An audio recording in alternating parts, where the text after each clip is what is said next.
It was the middle of the week, and the house was empty again. My wife, Darcy, and my twin daughters were not home, as usual. I don't think it is unreasonable for a man to expect his family to be home when he arrives. It wasn't always this way. Until 6 months ago, I could count on a warm welcome and a nice supper. Not anymore. Something changed, and I'm not sure it is for the better. Darcy and I had been married for 6 years. We met in high school and had the wedding right after I finished college. I had never been with another girl. Darcy was normal in every way, and I felt comfortable being married to her.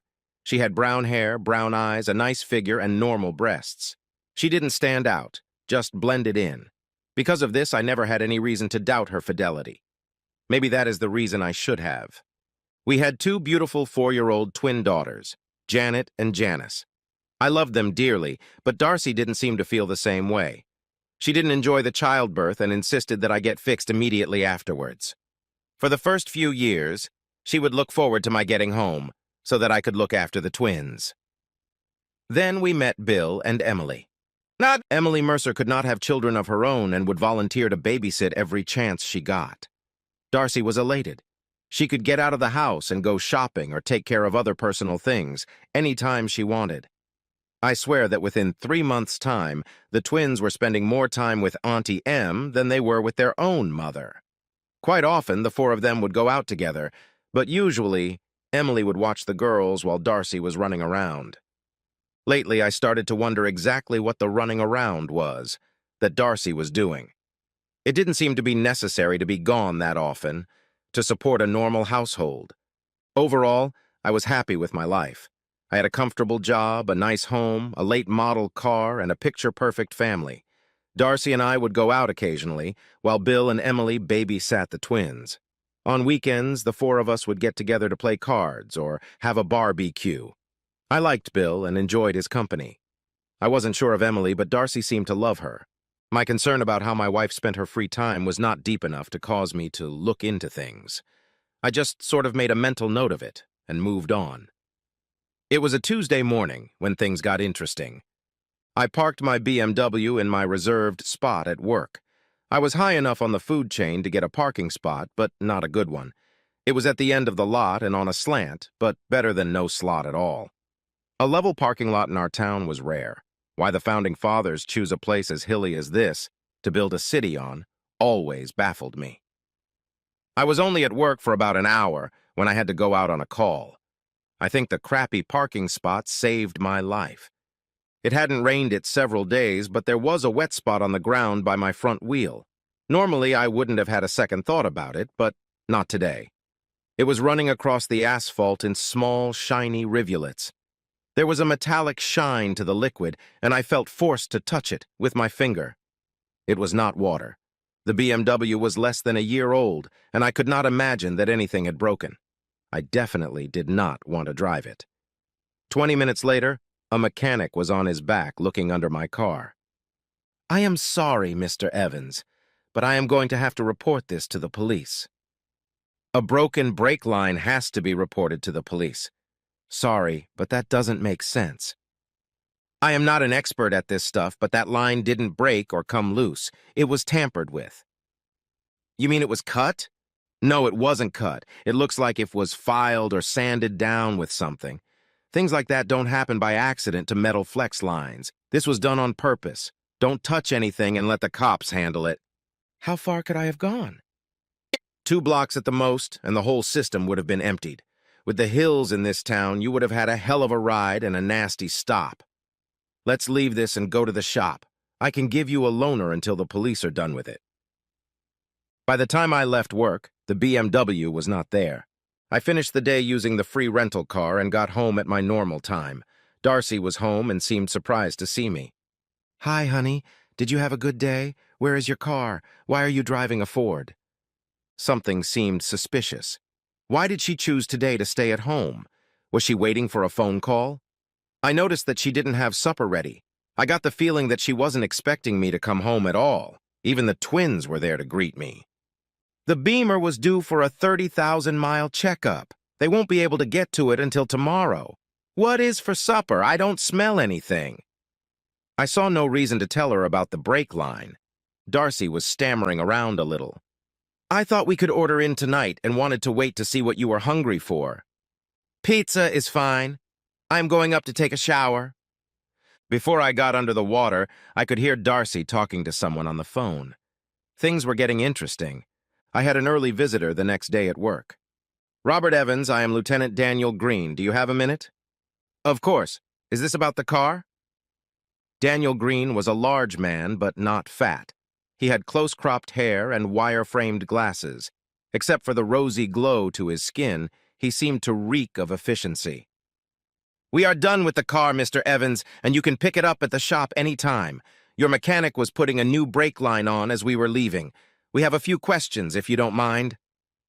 Am I suspected of something? No, of course not. But we do suspect something fishy is going on. Have you had any arguments or disagreements with anyone lately? Is anyone mad at you or holding a grudge? Not that I know of. Was that mechanic right? Is someone setting me up? Could I have been killed? Well, Mr. Evans, someone was definitely hoping to cause you bodily harm and maybe death. It was strictly an amateur job, however. I don't think you would have been killed, although it is possible. Whomever did it didn't bother to turn off your airbags. That car has front and side bags. Unless you were going at a high rate of speed, I don't think you would have been killed. However, that's not the point. Just because they didn't know what they were doing doesn't mean they were not trying to kill you. Damn, that is reassuring. I guess if someone is trying to kill you, it is best if they are incompetent. Instead of dying, I could just be maimed for life. Great. What do we do now? Take my card. If anything comes to mind, give me a call. In the meantime, be careful. I'd bet my next paycheck that they are going to try again. That's encouraging as hell. I'll definitely think on it. As he walked out the door, Lieutenant Green stopped and turned. By the way, how is your married life? I didn't answer, and I don't think he was expecting me to. I left work shortly thereafter and went home. The house was empty. We had a small room that was used as an office of sorts. It had our home computer, a desk, and a small filing cabinet. I sat at the desk for several minutes with a cold Foster's, trying to figure out what to do. It is disturbing, to say the least, to know that someone wants you dead. I am a good guy. I never screwed over anyone. Why would anyone wish for my demise? I thought my marriage was good. Darcy never really complained about anything. I gave her a nice house, a good car, a batch of credit cards, and 2 beautiful children. What else could she want? Darcy took care of all the household bills. She took care of the checkbook. She paid the utilities, car payments, mortgages, credit cards, and insurance policies. Insurance? Insurance? Just on a whim, I pulled the insurance folder. Like most young couples, we were terribly underinsured. When you are young, you don't think about the possibility of death. I had a small insurance policy, thorough work, for $50,000. Other than that, the only coverage I had was the home mortgage insurance that Darcy insisted on. If I died, the house would be hers, free and clear. It was cheap, because I was still young, so I had it added to the mortgage payment. I never went into the file cabinet or the checkbook. Darcy knew that, and it turned out to be her mistake. She was meticulous. Her bank account always was right, to the penny. She always knew where every file and receipt was. The mortgage payment included the cost for the homeowner's insurance, so there was never a receipt for that. My insurance from work was a payroll deduction. Why were there 2 receipts for $150 each in the same month made out to Republic National Insurance? I never dealt with that company, and I had no knowledge of any insurance policies with them. I put the receipts in my pocket and kept looking. Nothing else unusual came up. Darcy kept papers on everything. It was a compulsive thing with her. I felt that this was something that I was not supposed to know about, but she was not able to help herself. She had to keep the proof of the payment to satisfy her compulsion. I called the Mercer house. Emily had the kids and said Darcy was shopping. She was friendly, but evasive. I called Darcy's cell phone, but it was turned off. Interesting. I decided to go for lunch and then do some investigating. Robert Evans, fancy seeing you here. What can I do for you? The lady behind the customer service desk at Republican National Insurance was Debbie Martin, or at least that was her name when we went to high school together. She had her own private office, and the desk nameplate said D. Reynolds. I remembered her because she was the only girl who ever asked me out. Although everyone knew that Darcy and I were a couple, she asked anyway, just in case. Of course, I turned her down. Her hair was cropped very close with an auburn tint. She had a good tan and her makeup was perfect. "Well, how are you, Debbie? Haven't seen you since high school and we live in the same town." "Well and kicking. It's good to see you again. Sorry to hear about your marriage." Now she really got my attention. What was she sorry to hear about? I had a strong feeling that something was going on, and this random comment by a woman I had not seen in several years just intensified it. I could not and did not reply to what Debbie had just said. She picked up on this immediately. "Oh, shit. I'm sorry as hell. Forget I said anything, Bob. I was way out of line. Sometimes my mouth gets away from me." Debbie was tripping all over herself, trying to undo what could not be undone. She said it, and I remembered it. I finally broke the awkward point by asking the question I came to find the answer for. "Can you tell me what these receipts are for?" She took them from my hand and seemed relieved that I had chosen not to pursue the previous discussion. After a few clicks on the keyboard, she sighed and gave me a pathetic look. "Bob, I hate to say this, but it seems as if this reunion is going downhill at a rapid rate." I didn't reply. She clicked a few more keys and then leaned back in her chair. "Do you know a man named Philip Chase?" "No, can't say that I do. Is there some reason I should know him?" Debbie reached around and rummaged through some magazines on the credenza on the side of her desk. She made her selection and opened it. "That's Philip Chase. Have you ever seen him before?" "Yes, as a matter of fact, I have. He was at a barbecue that my neighbors gave about 6 months ago. I remember him quite well because I felt he was paying too much attention to my wife. I even remember commenting about it to Darcy at the time. What does he have to do with this?" Debbie got up and closed her office door. After returning to her desk, she leaned forward and looked straight into my eyes. Her friendly demeanor had turned serious. It was obvious that she didn't want to say what had to be said. "Darcy has been having lunch with Philip Chase a couple times a week for the last 3 months. Sometimes they are long lunches. Philip has dropped a few remarks to his co-workers that they are planning to be married in the near future. Nobody else in the company knows Darcy except me. I knew she was married, and I knew it was to you.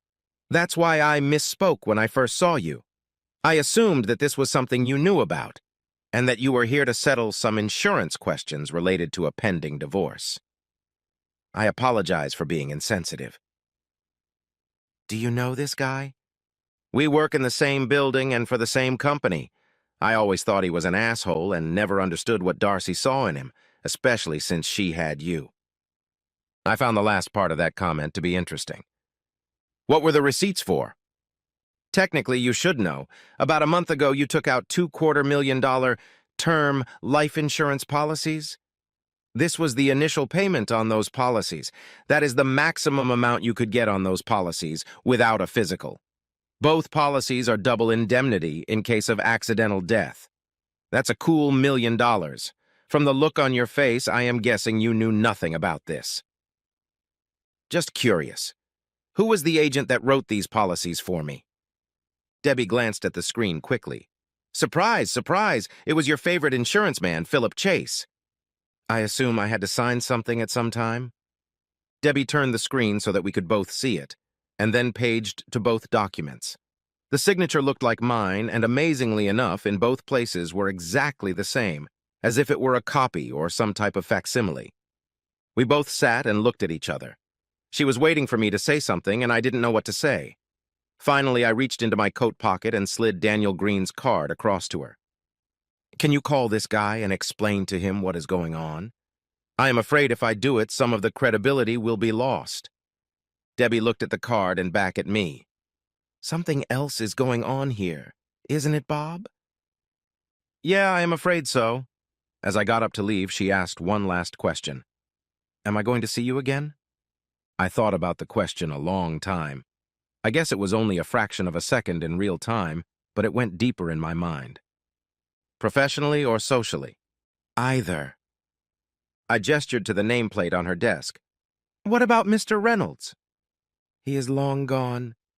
We were both smiling as I walked out the door. It was still early in the afternoon when I arrived at the empty house. I plopped myself down in my comfy chair with a long neck and thought about the situation and the afternoon. It became clear that Darcy met Philip at the party the Mercers gave. Where did they know Philip from, and why did they invite him? How come I never saw him at any functions or parties after that? How did Darcy and Philip become so close in such a short time? How close were they? It seemed like there were more questions than answers at this point. I decided to switch to coffee when the doorbell rang. Things would get a little clearer now. It was a messenger envelope addressed to Darcy and marked personal. After a bit of squabbling, the delivery guy let me sign for it. It was one of those envelopes that could not be opened without totally destroying it. I sat at the kitchen table with the envelope and a new cup of coffee. A razor blade and a bottle of rubber cement was all I need to solve the envelope problem. The contents of the envelope are what really bothered me. After a quick glance at the legal-sized document, I went into the den and fired up the computer and the scanner. 5 minutes later, Detective Green had a copy of the document on his email. I am sure that information obtained this way does not conform to all the complex legal requirements nowadays, but I just waited him to have the information. The document was full of complicated legal terms and came from a law firm about 50 miles from home. It was a legal agreement for William and Emily Mercer to adopt the twins. Darcy relinquished all parental rights to the girls and gave them to the Mercers, lock, stock, and barrel. Nowhere in the document was my name or any reference to me at all. It was as if I didn't exist. A lot of things became clearer now. I was now sure that I had to be a little more careful about having accidents. I left Darcy a note saying that I had to go out of town for a few days, on business. I was sure she would see it, because it was on top of her specially delivered envelope. I checked one last time to be certain that there was no indication it had been opened. I was looking forward to a few nights in a motel. Daniel Green was waiting for me when I arrived at work the next day. He was all smiles. I like it when things come together. I hope I was at least a little helpful. It really helped when we were able to put a name to the fingerprints we found on your car fender. I just wanted to let you know that we are planning on bringing in all 4 people for questioning this morning. We don't think Bill Mercer is involved, but have to question him to make sure. You might want to arrange to have someone to sit with your daughters if it becomes necessary. My officers hate to babysit. I wasn't actually hurt. What can you charge them with? Your wife and Mr. Chase will be charged with conspiracy to commit murder. Emily Mercer will probably be charged as an accessory to the same charge. They won't do a lot of time, but it might have saved your life. That is important to me, and worth the effort. Can your people bring my daughters here to the office? I don't see that to be a problem. About 30 minutes after Detective Green left, Debbie Reynolds showed up at my office. Hi, Bob. I hope you don't mind an unannounced visit. Your police lieutenant suggested that you might need a sitter for your girls. I took the rest of the day off just in case. I also wanted to let you know that you are now officially underinsured. I voided out your 2 double indemnity policies. You really should consider getting more life insurance. I was glad to see Debbie and welcomed the frivolity she brought with her. I'm glad you came. The girls probably won't be here for a while, so you can tell me all about the mysterious Mr. Reynolds. The twins didn't show up for another hour. Debbie had plenty of time to tell me about her disastrous marriage. She also told me about several attempts she made to split up Darcy and me while we were still in high school. Of course, I was oblivious to it all, but apparently Darcy was aware of her attempts. Debbie got along with the girls even better than Emily did. In a matter of minutes, I was totally out of the picture. They were a handful at their age, so I was relieved to have the help. 2 hours later, I got a call from Darcy. Robert, I am in trouble. There has been a big mistake, and I need you to come down to the police station and post my bail. Post bail? Post bail for what? What were you arrested for? It's complicated, Bob. I'll explain it when you get here. Can you get here soon? Gee, Darcy, I'm sort of stuck here at the office. I'll call your parents. I'm sure they will be able to help you out. No, Bob, don't call my parents. They won't understand. You have to come down here. Please hurry. I didn't respond. Bob? Are you there, Bob? What is wrong? Are you coming down? No, Darcy, I am not coming down. I'll call your parents for you. Goodbye. She was still pleading as I hung up the phone.